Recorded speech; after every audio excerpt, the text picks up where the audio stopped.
Halo penonton setia Supply Chain Dialog, jumpa lagi dengan saya Farida. Kita akan membahas beberapa hal nanti tentang logistik maupun supply chain management di podcast kali ini. Sebelum ngobrol lebih jauh lagi, jangan lupa untuk subscribe dan follow sosial media Asia Indonesia agar Anda tidak tertinggal dengan konten supply chain lainnya. Oke, hari ini kita kedatangan tamu spesial. Beliau adalah key player dari bagaimana produk-produk itu bisa ada di minimarket ataupun halaman utama e-commerce. Nah, mari kita sambut Bu Inten. Beliau ini merupakan Customer Development Manager dari Beiersdorf Indonesia. Selamat datang Bu Inten, terima Iya, kasih selamat. untuk waktunya. Terima kasih sudah mengundang saya juga ke podcast Iya, ini. baik. Oke, Bu Inten mungkin boleh diceritakan sedikit apa peran Ibu di Beiersdorf sebagai Customer Development Manager? Oke, terima kasih Mbak Farida untuk undangannya di podcast kali ini. Jadi mungkin di sini saya mau memperkenalkan diri dulu. Nama saya Inten Widiastiti, biasa dipanggil Inten. Jadi saya di dunia FMCG itu sudah 8 tahun, fokusnya lebih banyak di supply chain. Mhm. Nah, sebelum di Beiersdorf saya juga pernah di Nestlé juga. Sebenarnya dan, karir saya untuk di customer development ini sama sih seperti di company yang Mhm. sebelumnya. Di mana sebenarnya customer development manager tuh seperti apa sih? Mungkin bayangan orang awam tuh kayak apakah ini sales, tapi apakah Mhm. ini supply chain gitu ya. Mhm. Nah, mungkin di sini saya jelaskan sedikit dulu nih customer bagi teman-teman yang non FMCG Mhm. supaya ada pemahamannya juga. Jadi customer di FMCG itu, kita bagi tipenya. Jadi yang pertama itu kita ada distributor ya, distributor biasa kita sebut general trade. Mhm. Nah, kedua itu ada, modern trade atau key account. Yang tadi yang Mbak Farida sebut, ada Mhm. Alfamart, ada Mhm. Indomart. Mhm. Nah, yang ketiga ini waktu zaman saya, masih di Nestlé ya itu, belum terlalu banyak disebut sekali sih waktu saya pertama kali join, itu, adalah e-commerce. Nah, Mhm. itu channel yang ketiga ya, online. Jadi sebenarnya di sini kita itu menjembatani antara, sales dan supply chain. Mhm. Jadi bisa disebut kita tuh representatifnya supply Mhm. chain di matanya customer, gitu. Jadi sehari-harinya yang saya lakukan adalah bagaimana memastikan service level ke distributor, ke account, Mhm. atau ke e-com itu, baik ya, Mhm. sesuai target Mhm. secara Oke. optimal, itu yang pertama. Terus juga kita memastikan, perfect order fulfillment-nya juga. Bagaimana kita sebagai bisnis partner yang bisa diandalkan ya, Mhm. Mhm. reliable gitu. Terus yang ketiga, misalkan kita tuh ada project-project inisiatif ya. Misalnya nggak cuma dari sisi prinsipal aja, tapi dari sisi customer kita juga welcome untuk open collaboration. Jadi misalnya mungkin dari pengalaman saya yang dulu gitu ya, nggak cuma di Beiersdorf Mhm. tapi di Nestlé juga. Misalnya ada project seperti order automation, Mhm. terus ada project centralized DC, Mhm. terus ada project misalnya pick up delivery. Nah, kita tuh open banget untuk Mhm. project-project Mhm. seperti itu. Jadi kita sehari-hari juga berkolaborasi nih sama sales. Jadi kalau yang ke key account itu kan ada CAM ya biasanya Mhm. teman-teman CAM, terus kalau yang ke distributor, itu kan ada teman-teman area sales Mhm. manager. Nah, kita tuh kolaborasi sama mereka, kita juga misalkan ada permasalahan, kita juga cari win-win solution-nya seperti apa. Mhm. Jadi di situ kita bermain juga komunikasi ya, koordinasi, cooperation dan juga Mhm. collaboration sama mereka, sama-sama kita bisnis partner sama-sama goal-nya tuh seperti apa, gitu. Oke, oke, menarik banget Bu ya, dan ternyata memang kerjasamanya atau kolaborasinya juga lintas fungsi gitu ya, banyak yang terlibat Betul, gitu. Nah, betul. kalau memang dari yang disampaikan Bu Intan tadi kan Mhm, banyak orang yang terlibat di customer development gitu. mhm. Nah, bagaimana caranya Ibu memastikan gitu kolaborasinya ini sejalan, dan kalau ada hal-hal yang baru untuk customer itu bisa Mhm. berjalan dengan baik gitu? Oke, mungkin kalau kita relate ke modulnya CSCM Mhm. juga kali ya, kebetulan kan saya kemarin baru ambil nih, Mhm. karena itu di modulnya CSCM itu menurut saya, itu relate banget buat, FMCG yang praktek di situ Mhm. langsung. Nah, jadi kita ada kolaborasi internal sama eksternal nih ya teman-teman. Kalau di internal kita tuh ada namanya SNOP gitu kan, nah itu Oke. kita bener-bener matengin tuh, kita Mhm. mau ada, NPD apa, misalnya produk Mhm. baru apa ya selama setahun ke depan, ada event apa yang perlu di-support yang misalnya ke masing-masing customer. Terus ada juga, kita juga align sama supply ability-nya seperti apa. Nah, kalau itu sudah kan, kita juga ada ke eksternal itu ada yang collaboration sama si CPFR itu loh. Oh ya. Iya, jadi Mhm. kan itu collaboration-nya planning, Mhm. forecasting, sama replenishment kan. Nah, step pertamanya kan kita ada GBP tuh, Joint Mhm. Business Plan. Mhm. Nah, itu relate banget kan sama di dunia FMCG juga biasanya kita ada GBP sama key player atau business partnership kita.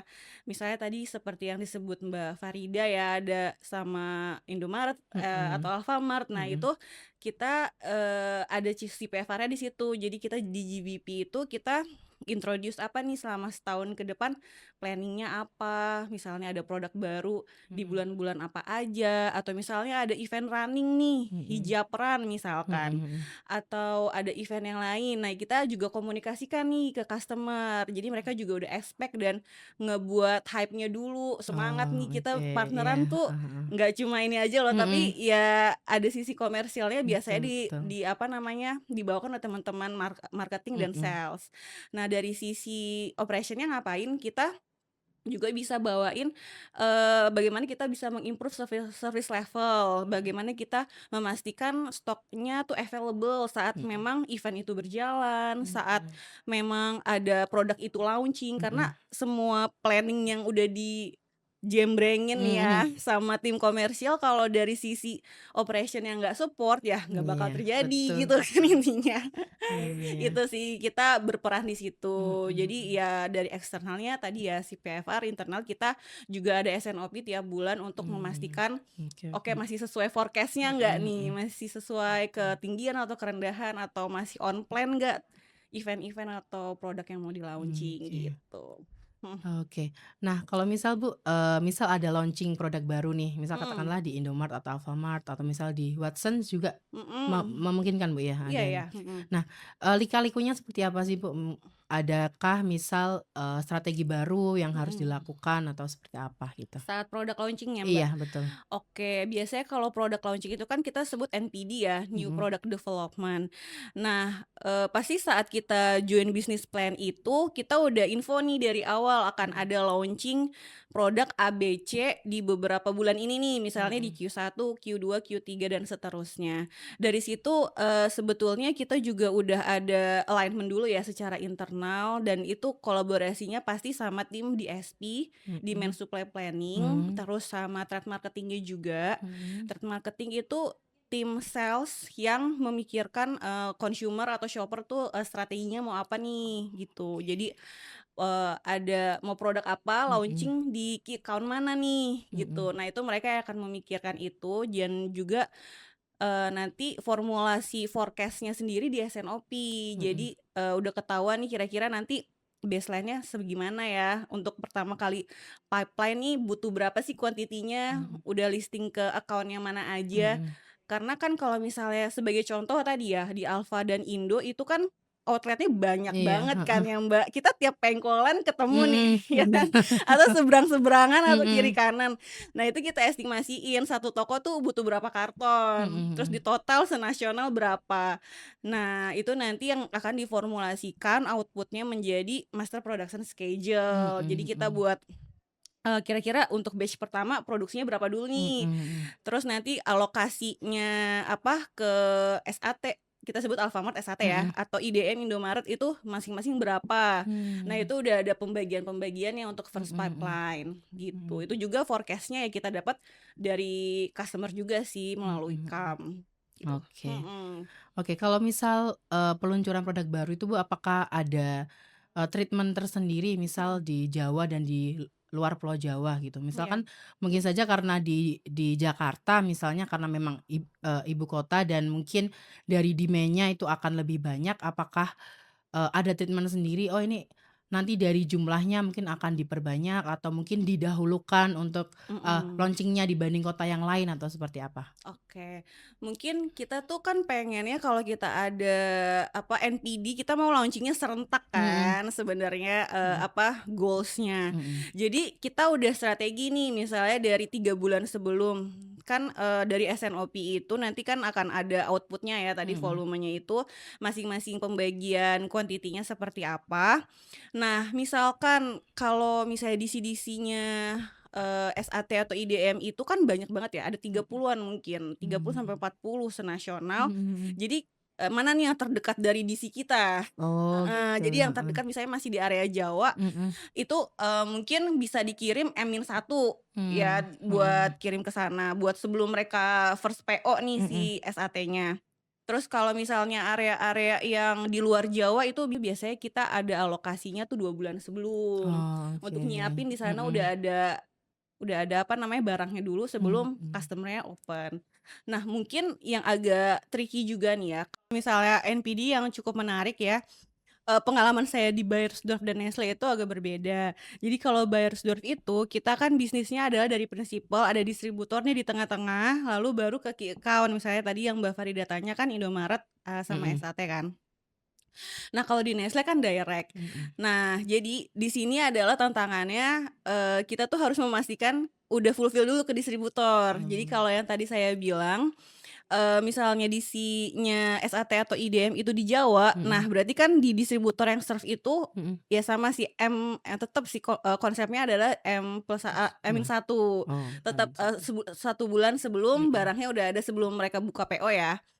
Lalu untuk yang di outer Jawa tadi tetap di, 2 bulan sebelum, karena consider takutnya ada, lead time, mhm transport, terus mhm atau ada di sana kendala, mhm namanya bongkar atau mhm gimana, karena kan ya daerahnya kan lumayan jauh ya dari mhm. Aceh, Manado gitu, Maluku gitu Betul betul. sih. Kalau dilihat kan memang ya untuk, distribusinya pasti akan ke seluruh Indonesia gitu ya. Betul. Nah, tantangan terbesarnya apa Bu untuk memastikan semua produknya Beiersdorf ini tuh, selalu tersedia gitu, baik di online maupun offline? Mhm.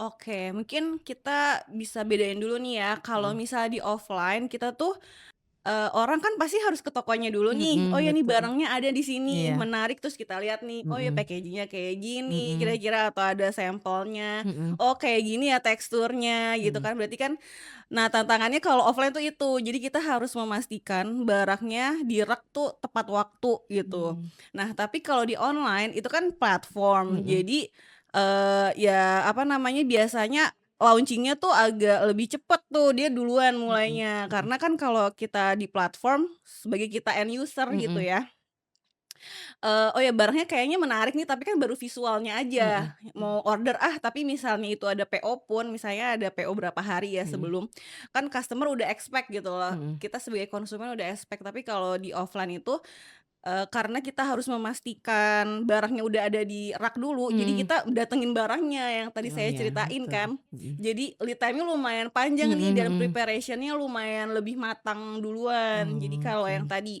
misalnya di area Jawa itu, 1 bulan sebelum, terus di area Jawa 2 bulan sebelum, jadi biar saat PO-nya dateng, itu udah serentak. Oke, Kita kan pengennya serentak ya, mhm, semua availability-nya ketersediaan, rata. Gitu sih, itu tantangannya. Tapi oke kalau oke, misalnya tantangannya di online, itu mungkin lebih ke kayak misalnya ya, kan di online tuh lumayan banyak banget ya Harbolnas gitu-gitu tuh mhm tiap mhm, bulan. Kayak kadang ada double date, 11 11 dua mhm belas itu kan. Nah, kita udah, siapin nih estimasi forecast-nya segini, tapi mhm. ternyata trennya lebih Iya, tinggi. dinaikin Nah, itu lebih kita tinggi. mesti replenisme secepat Oh mungkin iya, gitu kan. heeh Jadi kita heeh, agak kejar-kejaran atau mhm, mana nih available, stok mhm mana mhm duluan, itu sih mhm, lebih tantangannya kalau di online platform seperti itu. iya, Jadi emang tergantung traffic-nya mhm orang-orang kan, mhm. habis gajian atau Iya, apa, bener tapi bener. kadang setiap bulannya juga bisa beda-beda Iya, tuh, mhm, kayak gitu apalagi kalau tantangannya. kalau ada event-event gitu ya, Nah, lebih event-event juga iya, lebih iya, menantang lagi. lebih menantang lagi. Jadi, yang awalnya forecast-nya udah sekian, tiba-tiba harus buru-buru masukin Mhm, lagi, betul gitu sih. betul. Karena mereka tinggal jari aja yang Mhm bermain, mhm kan mhm kita mhm, ya kan. betul betul. Nah, gitu. kalau, biasanya misalkan sampai ada stock out gitu, Bu, Mhm. ada nggak toleransi misal, waktunya nih, boleh produknya kosong nih sampai Mhm. berapa lama gitu? Oke, sebenarnya kalau di FMCG kita sangat menghindari Mmm, banget stok itu kosong ya. oke. Karena FMCG itu compete-nya kan luar biasa nih Mhm, against other kompetitor. Jadi saat mmm, barang itu kosong di rak, ya pasti kan tendensi orang yang konsumen yang nggak terlalu loyal pasti kayak lihat nih mana yang sejenis yang iya, kira-kira cocok. mhm, Misalnya contohnya ya hand body misalnya, sebelah-sebelahan ada yang kosong ya kita tuh udah lost di situ sebenarnya. Jadi kita mhm, sangat meminimalisir hal itu terjadi karena mhm, itu adalah, kita anggap ya udah lost mmm, opportunity ya untuk kita jual barangnya. oke oke, Nah tapi untuk mundur sedikit lagi nih kita juga ada certain, apa namanya, agreement sama safety stock. Jadi misalnya di retailer itu mereka minimal udah safety stock-nya berapa nih, misalnya di mhm, Jawa 30 hari, terus mhm, kalau di luar Jawa tuh ada 60 hari gitu ya. mhm, Nah, itu kita jaga tuh levelnya di situ. Terus mundur lagi di si kita atau di distributor juga berlaku hal yang sama. Jadi kita memastikan safety stock-nya itu terjaga sih di situ, biar tidak terjadi kekosongan di toko. oke oke. Mhm. Nah, kalau di Beiersdorf sendiri kan, Mhm. termasuk perusahaan yang multi brand gitu, Bu, ya. Mhm. Nah, misal kan ada Nivea misalnya yang memang dia tuh, lebih ke beauty fokus, kemudian ada Hansaplast yang health oriented Mhm gitu. mhm. Nah itu, gimana caranya mengelola strategi dari antar brand-nya itu biar, dari sisi customer development-nya ini, dari produknya juga visibilitasnya tuh lebih optimal gitu? Mhm. Oke, mungkin sebenarnya ini saya coba menjelaskan nggak cuma di Beiersdorf aja Mhm, gitu ya, boleh. di company yang sebelumnya juga multi brand.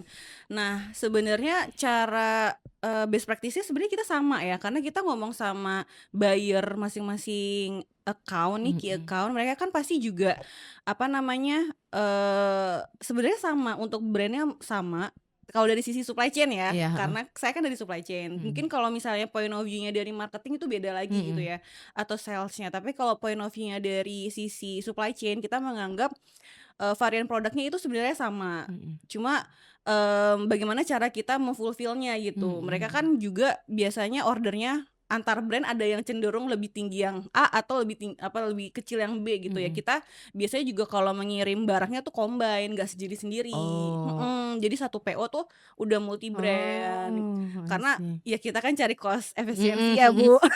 Sekalian ya, heeh, Sekalian, bener. jadi kita nggak mungkin PO-nya beda-beda nih, Mhm mhm. PO brand A, PO brand B, wah Mhm, iya iya, susah. heeh. Pasti kan kita juga, order manajemennya kita combine Mmm. semuanya, nanti saat masuk ke tim logistik mereka juga udah meng-combine itu ke truk utilization, berarti mereka juga mencari utilization yang paling optimal kan untuk bisa berangkat, gitu sih. Mmm, oke, tadi mungkin Bu Intan sudah, ngomong kalau salah satu tugas dari customer development itu adalah menjaga service level gitu. Nah, tantangan terbesarnya apa Bu dalam menjaga hal tersebut? Besar sekali. Besar, oke. Iya, jadi mungkin saya sedikit cerita dulu nih. Mhm Jadi supply chain itu, apalagi bagian saya ya, karena kita mhm, kan, dari sisi supply chain representatif ke customer. betul. Pertama kita tuh harus mikir customer centricity mindset. Mhm, Jadi, bukan principle centricity, tapi customer centricity. iya. Gimana kita memaksimalkan, ekspektasi dari customer. Mhm Nah itu yang pertama. Yang kedua, bagaimana dari sisi supply chain kita support bisnis, we are the business gitu mhm ya. Mungkin kalau supply chain itu orang-orangnya mungkin sedikit rigid ya, kayak maunya kan sesuatu hal yang mhm pasti, terencana. Nah, mhm, tapi pada kenyataannya demand itu kan volatile banget, iya, naik turunnya, mhm, kadang nggak sesuai rencana, kita harus betul, punya mhm backup plan-nya juga. mhm Nah, disitulah kita, mencoba untuk cari gap-nya. Misalkan tadi kayak service level ya, misalnya saat demand-nya tinggi kita nggak prepare stoknya, nah itu kan mhm, jadi gap nih, iya, misalnya harusnya 95 jadi cuma 60 apa mhm 70. Nah di situ tantangannya adalah kita mencari root cause-nya dulu ya, mhm identifikasi, terus kita cari root cause-nya. mhm Sebenarnya, loss-nya itu datang dari mana? Apakah dari prinsipal? Apakah dari kalau bisnisnya buyer's drive itu kan indirect, jadi ada distributornya, atau kalau misalnya kayak Nestle itu kan bisnisnya direct, jadi apakah ada failure di key Mhm account-nya gitu mhm. ya. Kita coba untuk bersifat adil dan objektif gitu Mhm ya, mhm. nggak memihak manapun, Iya. tapi kita coba di tengah-tengah mencari win-win solution-nya kayak Mhm apa. mhm. Nah, ekspektasinya adalah, kalau misalkan memang ada yang harus di-improve sama-sama, ya kita jalan sama-sama juga, Oke gitu, oke. nggak memberatkan salah satu pihak, Mhm, betul betul gitu. betul. Terus, sebenarnya kan kita juga bisnis partnering sama key account, itu Mhm kan kita juga berharap kita punya kolaborasi ya, mhm. same goals Mhm gitu, mhm. ekspektasinya itu yang kita selaraskan. Jadi kita punya tujuan yang sama, kita mau growth sama-sama, kita mau winning market share juga. Mhm mhm. Jadi ya kita harus sama-sama juga nih Mhm. komunikasi dan kolaborasinya. Termasuk juga tadi improvement-improvementnya juga kita jalin sama-sama gitu. Oke, jadi Mhm. memang lumayan cukup besar Iya, ya, cukup bebannya besar. dan tanggung jawabnya lumayan cukup besar karena Betul, mhm. kalau dari cerita Bu Intan tadi dari hulu ke hilir tuh tetap harus dijaga semua Mhm. ya, oke. Semuanya balance gitu, Semua nggak harus boleh seimbang. lebih, nggak boleh kurang, Oke. kita di tengah-tengah. Stock out kecil tapi cepat pulih atau overstock tapi aman? Nah, sebenarnya nggak keduanya juga, Wah gitu. karena kita harus create balance kan antara keduanya. Oke oke. Jadi misalkan nih OOS kan kita udah lost opportunity of sales di Mhm, situ. Jadi sebagaimana upaya kita untuk recovery, misalnya recovery-nya cepet pun, kan mhm. kita ada loss nih di Oh situ. ya Takutnya tetap di ada situ ya. konsumen udah ketarik kompetitor yang Mhm. lain.